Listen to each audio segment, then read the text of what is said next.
中国的养老保险缺口到去年已经7000多亿了。现在的养老金涨得还是比较快的，但是今后不会了。你发现你养老金不够，你就继续工作，永不退休。我是从1985年开始参与了中国劳动合同制、劳动仲裁和劳动法的起草，我意识到一些问题，使我下决心出国留学。94年就是欧洲国家进入深度老龄社会的转折的时候，正是我们国家的今天。我们网上有时候大家说，哎呦，西方多么的好啊，政府养老，其实那都是90年代以前的事情。西方人走过一段弯路。我留学的时候，那个房子里就一个老头，他跟我说，你就每天有一件事儿，你下班回来先看看我还活着没。我准备了长长的一个竹竿，他不吭声，我就拿那个竹竿去捅一捅他的头。有一天怎么捅他也不起来，他死了。他孩子第2天才来，我说你们对父母就这么不管吗？他说我父亲交税了，他该政府管，他不该我管。西方意识到这个问题，谈延迟退休、推迟领养老金，在欧洲也经过，那是要 kill everyone， 所有人都想杀掉你的。它既有它的价值，可是你也要面对着风险。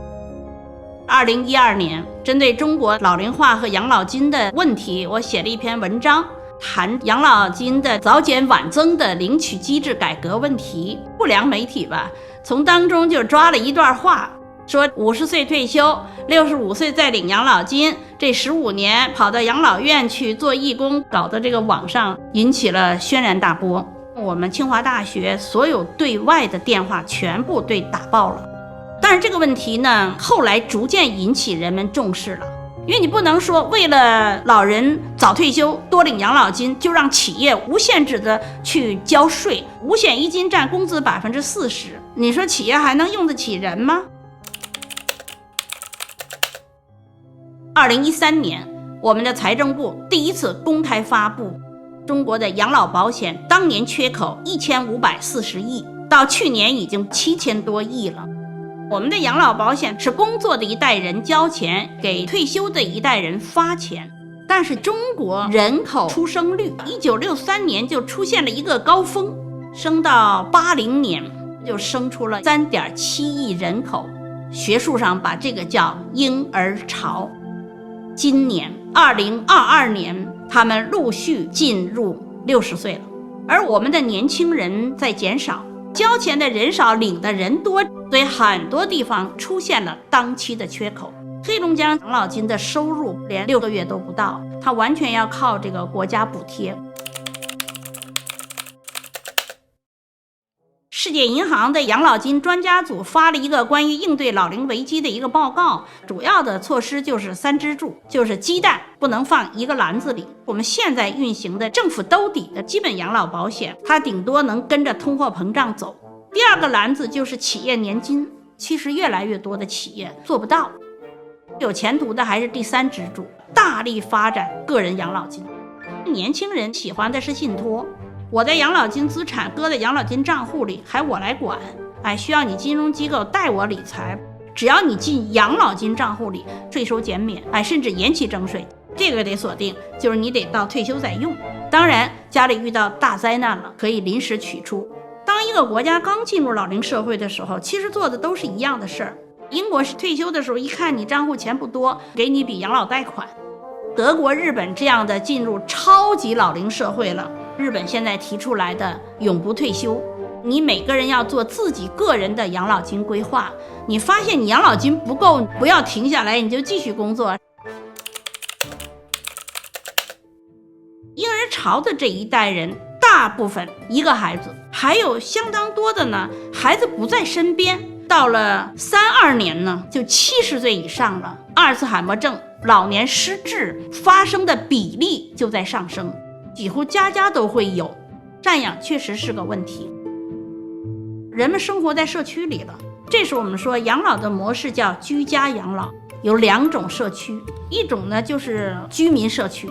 ，90%以上的人都需要居家养老。但是居民社区的它的适老化的设施是不足的，比如6层的楼没有电梯老人的轮椅出不来什么等等。所以这个就是政府主导企业参与，要进行改造。那另外一种社区，咱们叫商业的，新兴的社区 CCRC， 在北京啊，我发现他们的入住平均年龄都是84.5岁，就是说在家里遇到危险了，失能失智或者跌倒起不来了，这时候连他们自己和孩子都觉得在家里真的不安全了，他们才找这种社区，花这个钱去。CCRC 呢，它就是你还能自理的时候，给你自理生活的快乐区。当你全失能的时候，我会有全程护理。还有一个关键问题，急救，那就是高档养老社区，它其实也解决不了，急救是很昂贵的，那需要全专融合的专科医生，还需要抢救设备，一张手术床和血库，那一张床没10个亿是下不来的。医院平均住院日才3天到7天的，你老人一住2年，医疗资源能这么用吗？所以需要我们国家把我们的医疗、救护、护理、康复优质高效的这样的一个体系进行资源配置，嵌到社区里去。家庭医生是全科出身，能跟专科医生对话的，普通专科下基层，1级医院、2级医院、急救网络都进社区，这样我们的居家养老不会半夜跑到大医院排队去。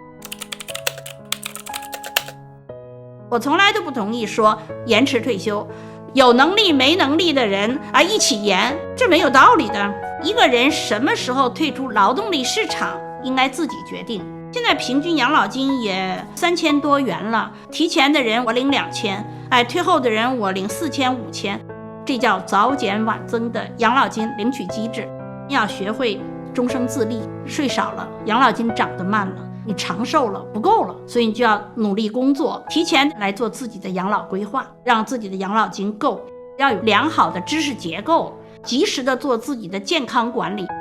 不能胡吃海喝，然后有病了怨天怨地。所以其实健康长寿也是个个人责任，只要有能力就自立，国家的福利帮的人是弱势群体。